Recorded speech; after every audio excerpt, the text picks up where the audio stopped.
What's up, everyone? This is Justin Murphy, reporter for The Signal, here to talk to you on today's Sports Talk edition about the Houston Rockets and their quest for the NBA championship. They beat the Timberwolves in 5 games, the Minnesota Timberwolves, that is, in the first round of playoffs. In Game 1, James Harden absolutely went off, scoring 44 points, which is good because the Rockets needed it, considering that nobody else scored over 20 points in that game.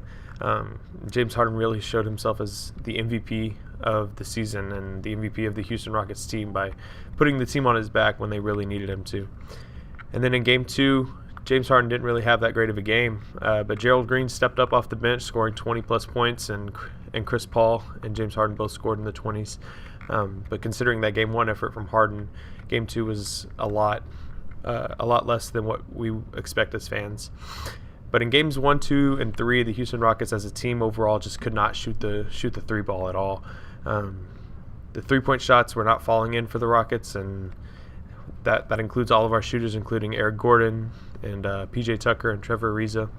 So in Game 3, they lost in a game that was really controlled by the Timberwolves, as it was their first home playoff game in over 10 years, since 2002.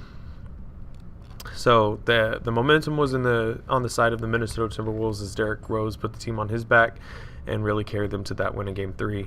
But in Game 4, the Houston Rockets found their shooting as a team and were able to run past the Timberwolves. And in Game 5, did the same thing with Clint Capella scoring to over 20 points and James Harden and PJ Tucker also finding their stroke as a team. So after that, the Houston Rockets are now playing the Utah Jazz after the Jazz beat the Thunder in 6 games, after the Oklahoma City Thunder could not find their rhythm as a team throughout the entire series. Russell Westbrook continued to play like Russell Westbrook, scoring lots of points, but Game 6 can be indicative of the series with Donovan Mitchell of the Utah Jazz going off and Joe Ingles knocking down 3 balls. However, a key thing for the Utah Jazz is they lost Ricky Rubio in the series, going down with a hamstring strain, and he's going to be out for 10 days, and he won't be able to play in the first 3 games of the Rockets series. So Game 1 against the Jazz was last night, and James Harden scored 41 points, and Donovan Mitchell was pretty much shut down. I mean, if you want to call 21 points being shut down, but considering how many points he scored against the Oklahoma City Thunder, 21 points is really good. Limiting him to 21 points is really good. And after the game, Donovan Mitchell went on record of saying that Trevor Ariza guarded him tight, and he was going to be a tough matchup for him for the entire series because of his length and his quickness.